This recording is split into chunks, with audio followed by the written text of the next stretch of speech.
Welcome to the Ricky Matthews Show from the Citizens Bank Studio. Appreciate you joining us. And as we continue this incredible focus on all the people who are working in the trenches to make Mississippi such a great place to live, work, and play. But today is Friday.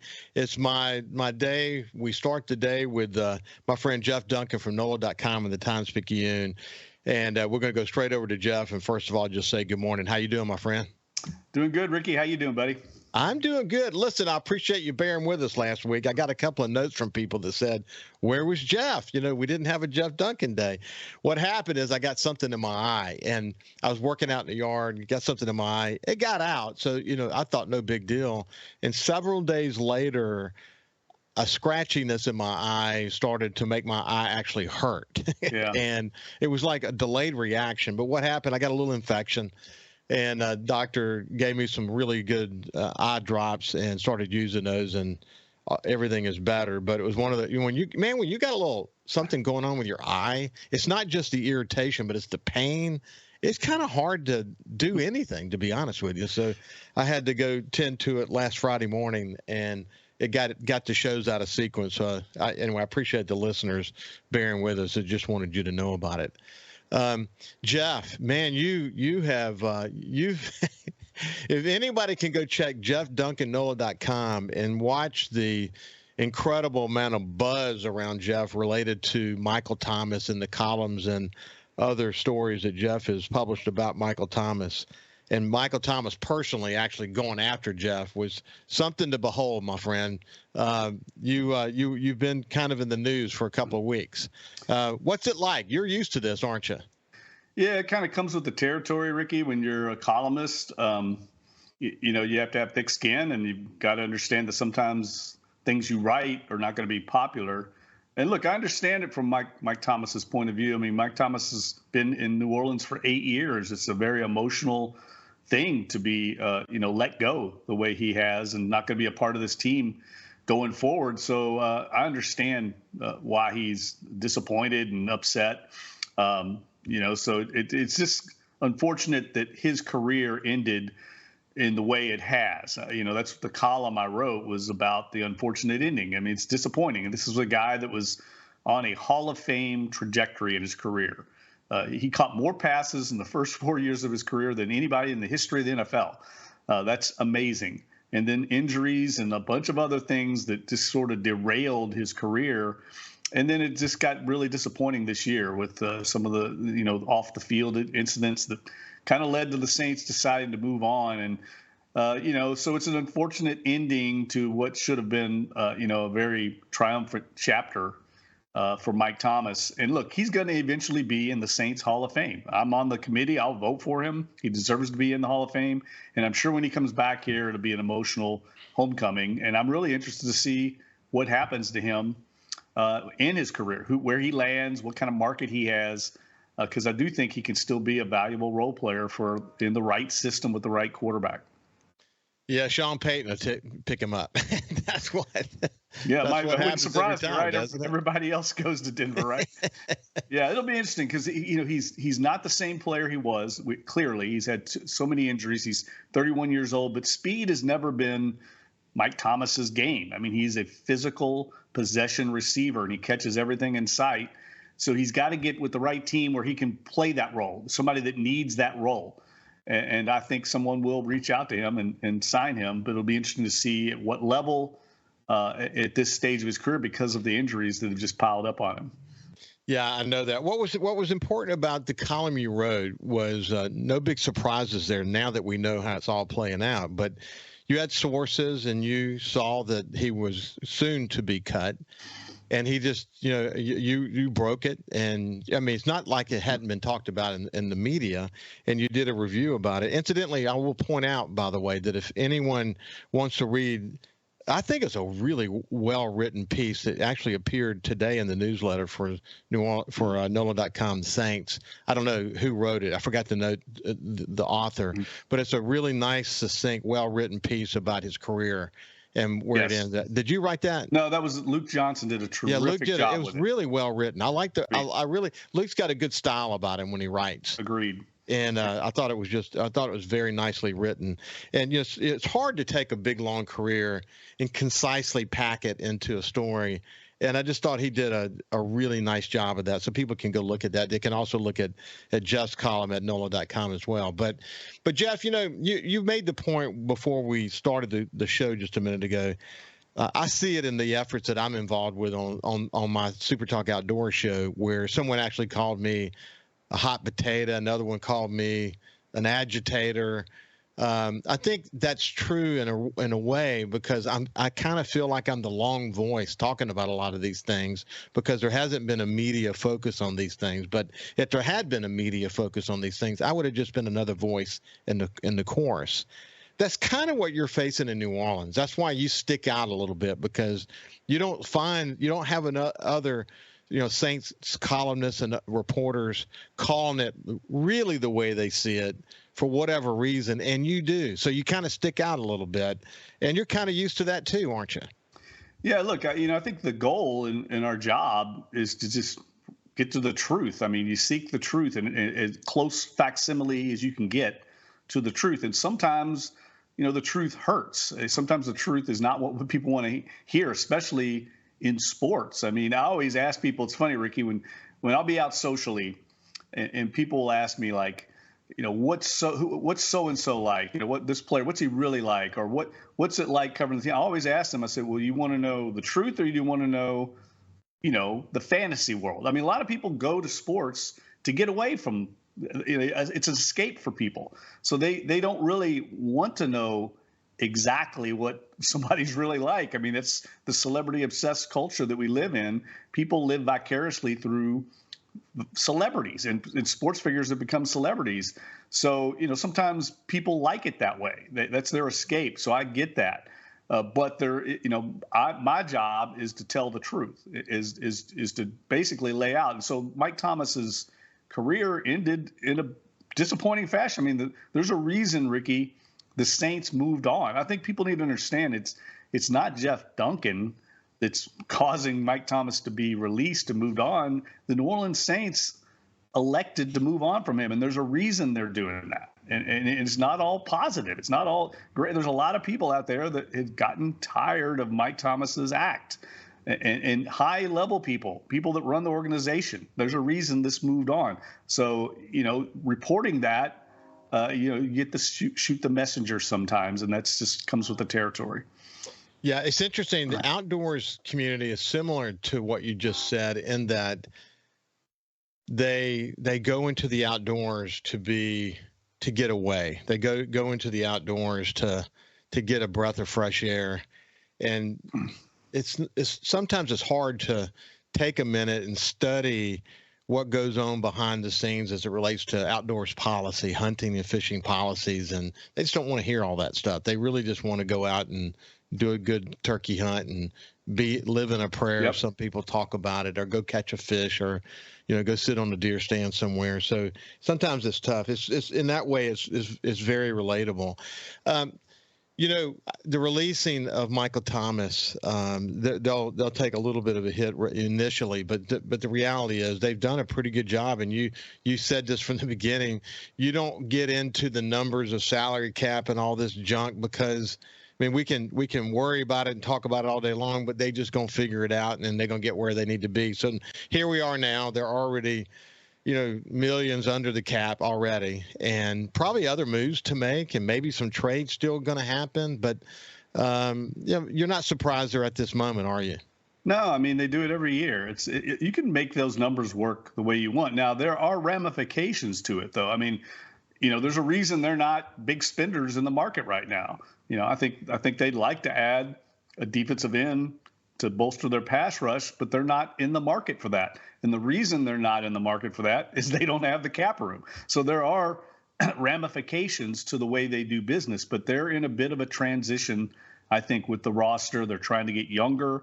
Along with that, I think they're trying to get a little cheaper. When you pay a starting quarterback, elite money, the way they're paying Derek Carr, he's not at the very top of the league, but he's definitely in the top 15. You have to find ways to cut corners elsewhere. And I think that's what we're seeing go on right now with the Saints. And that's why teams like, for instance, the Houston Texans. They're an interesting team to follow right now. To me, they remind me of the 2006 Saints when all of a sudden Sean Payton and Drew Brees came in here and they won immediately. Suddenly, New Orleans, the perception changed, the culture changed, and players started to want to come here. It became a destination market. That's what's going on with Houston. Look how many players, elite players, have signed. Danielle Hunter, have gone down there. They want to play with that young quarterback and that dynamic young head coach. That's a place to be now. 2 years ago, nobody would have said that. And one of the reasons Houston's able to go out and spend in free agency is they've got a rookie quarterback. So they're not paying him $40 million a year the way the Saints are paying Derek Carr and the way the Falcons now are paying Kirk Cousins. So you can strike when you have a young rookie quarterback the way that the Texans do right now. And that's something the Saints have never elected to do, Ricky. It's interesting. They've never really decided to go into the young quarterback market. They've always used veterans, and that comes with a little bit higher price tag. It's going to be interesting to see how all that plays out. Hey, when we come back, we're going to talk about Atlanta Falcons that picked up a quarterback, and he was pretty good in Minnesota. I want to get your thoughts about that. We'll see you on the other side with my friend Jeff Duncan. Welcome back to the Ricky Matthews Show. I have my friend Jeff Duncan from NOLA.com and the Times-Picayune. We're talking about the Saints. And, Jeff, Cousins is a really good cornerback. And I know they couldn't come up with a deal for him in Minnesota. He lands in Atlanta. I think he hits a team that's going to be able to receive his leadership and his capabilities really well. It's just that Atlanta could be a scary team now, couldn't they? Well, I think they vaulted Ricky to the top of the Vegas odds makers as favorites now to win the NFC South because they were like a quarterback away. I think that most people would say that the Falcons have the best roster in the division, but it's a quarterback-driven league, and they just were having substandard quarterback play. And look, there's a lot of pressure on Terry Fontenot, the former Saints, executive who's now running the team. Arthur Blank is, I think, 81 now. He's never won a Super Bowl. I think there's a lot of pressure there to get back into the Super Bowl mix, and they had to have a quarterback. So they made a bold move, and Kirk Cousins coming off an Achilles tendon injury. That's a significant injury, but it's different now. I think people need to understand that, they have new procedures to correct Achilles tendon tears. That's always the old man's disease. Right. Injury. Everybody tears their Achilles tendon, but they have a new procedure now. It's much more effective, and players you see coming back much quicker now from that. I believe Quan Alexander for the Saints came back a few years ago in less than 6 months. So it's not as significant as it used to be because of the new medical procedure. So for Kirk Cousins, I think he should be fine for this season, and I think it makes the Falcons a very dangerous team with all the weapons they've got around the quarterback now and that young defense. And they got Raheem Morris and Zach Robinson, the new offensive coordinator. A lot of life, I think a lot of energy and a lot of optimism in Atlanta.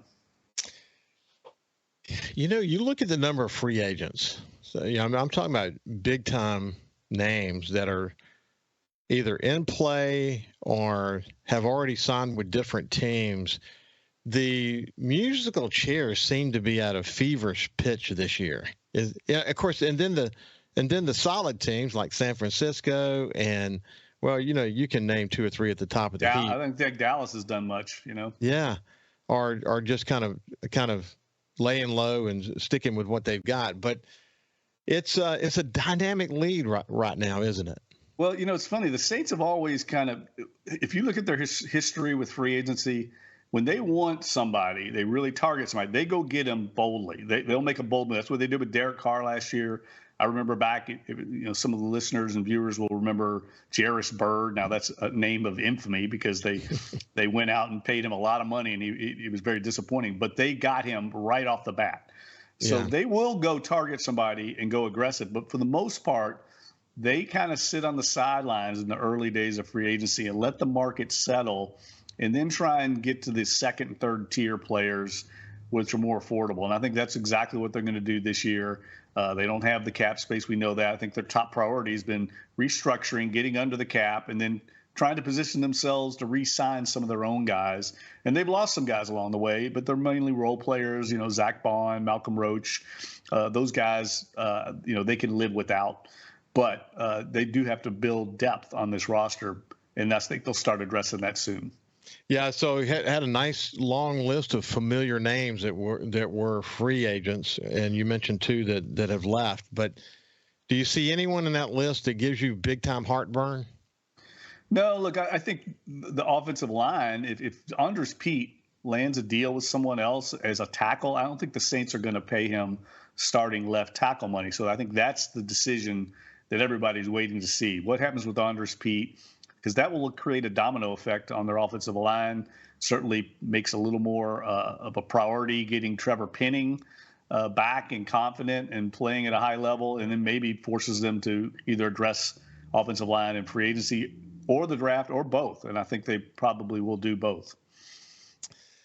Interesting times, because you talk about that offensive line. Just to remind people, we're bringing a new offensive coordinator. His scheme requires us to fix our running game.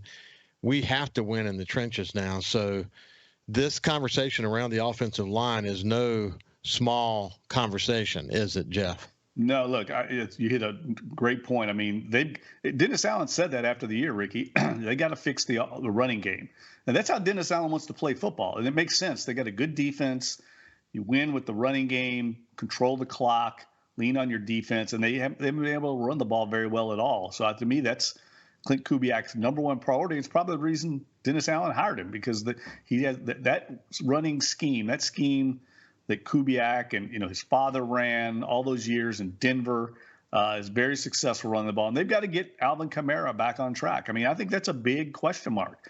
Is it the scheme, or is Alvin Kamara, starting to show age and a lot of tread has come off that tire? And I think that's a question that we're going to find out this season. But I think it's a very big question mark right now, because if you look at the analytical numbers, I think we've talked about it on your program before, Alvin Kamara's numbers are way down. And it's not just the blocking up front. There's analytical numbers and measurements that take into account the blocking of the line, and he's down near the bottom of the league. So I think there's a significant question whether even they can run the ball at a high level with what they have right now. Yes, it's scary. I mean, you look at all these different needs and questions. Let's put it that way. Questions. They did pick up a linebacker. Yes, what's your thoughts about him? Mississippi guy, Willie Gay. Yeah, big time Mississippi player. Was a great high school player. Mississippi, played at Mississippi State. Got 2 Super Bowl rings. And yeah, I think it's a great low risk pickup. I mean, this is a guy that has been part of a winning culture. I don't think he's going to start. I think he gives them depth, but he replaces a guy like Zach Bond, who left to go to Philadelphia. Yeah, he's probably. I mean, is your assessment he's a better player than Zach? Yeah, I think he does some things better than Zach. I don't know if he's a better pass rusher than Zach Bond, and I don't think he's a better special teams player than Zach Bond. But I think he's just a better pure linebacker. And I think what he gives them is now an insurance policy in case Pete Werner gets hurt, and Pete Werner's battled injuries throughout his career. So it's probably a good backup starter and quality player at a position that's growing more and more important in the NFL every year because of the way the game has evolved. Anything else about the Saints? I want to just pick your brain real quick about the Pelicans. Anything else about the Saints today? No, look, I think it'll be interesting to see where they go next in free agency. I do think that's going to be important to see. Actions speak louder than words, Ricky. Yeah. And I think the other thing that's out there, and we've talked about before, is what happens eventually with Marshawn Lattimore. I think that's, are they going to trade Marshawn Lattimore? Are they going to do it, around the draft? Are they going to do it in free agency? In training camp after June 1 when it's less of a cap hit? Or are they going to do it at all? But I do think it's a possibility. They've got depth at cornerback right now. Alante Taylor's certainly more of an outside corner. He could start there if you move Lattimore, get some draft assets, and maybe get more picks in the top 100. Right now, they just have 2 picks in the top 100 of this draft. So I think that's something that's also out there. I don't think they want to move him just to move him. They want a good offer in return, but I do think it's a possibility. And they could get something for him. And yes. Of course, they're not going to do it if they don't, right? No, and they won't. And so I don't think they're out there actively shopping him, but I do think he's available, put it that way. Yeah. And they've got, when Paulson Adebo came on last year, I think Alante Taylor's got all kinds of potential. And I think it was interesting that they are going to bring in Avonte Maddox on a free agent bid. Avonte Maddox is a slot corner. That's what he plays. So that tells you something, Ricky. Why are they bringing in a slot corner if they've got Alontae Taylor already playing there? Maybe they're thinking of moving him outside. See what I'm saying? Actions speak louder than words. Yeah, I get it. Hey, we got less than a minute to go. Pelicans, what you think? They gonna make a run? Yeah, they're playing the best basketball. I know they got beat by the Cavs pretty handily the other night, but they're playing much more consistently right now. And Zion Williamson has taken his game to another level, which is what we've all been waiting on. And credit to the Pelicans for being patient with him as he matured. He needed to, and I think we're starting to finally see him realize that potential. And I think they're squarely now in the top 6, which is what they've been wanting to be. There's not very many games left. I think about 15 left. And I think as long as they finish in the top 6, they can avoid the teams they don't want to play are like the Lakers and the Warriors. They don't match up very well with some of those teams, and I think they will avoid that and maybe get, a playoff series victory, which is something that's eluded this franchise for years. They're putting it all together, and Zion's staying healthy, and they've got their role players playing their roles. They're coming together as a team. When they are on their game, they are actually really fun to watch, man. Yes. To me, the key to them is when Trey Murphy shoots well. When he shoots well from outside, it opens everything else up, and they're very difficult to beat and very difficult to guard offensively. And when he struggles, they become vulnerable. That's really the key to their team, I think.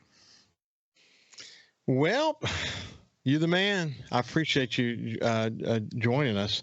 Next week we gotta get into what's the latest and what's your view on where the collegiate football situation is headed. You heard recently, Saban obviously is not a happy camper. And the whole situation with NIL has just changed everything. But I want to get your thoughts about that. So anyway, I hope you have a great weekend, my friend.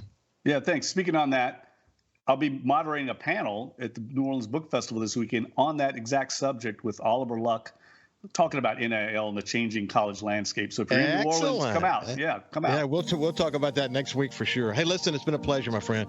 Everybody, we'll see you after this break. I have a very special guest going to be joining me. We'll see you after this.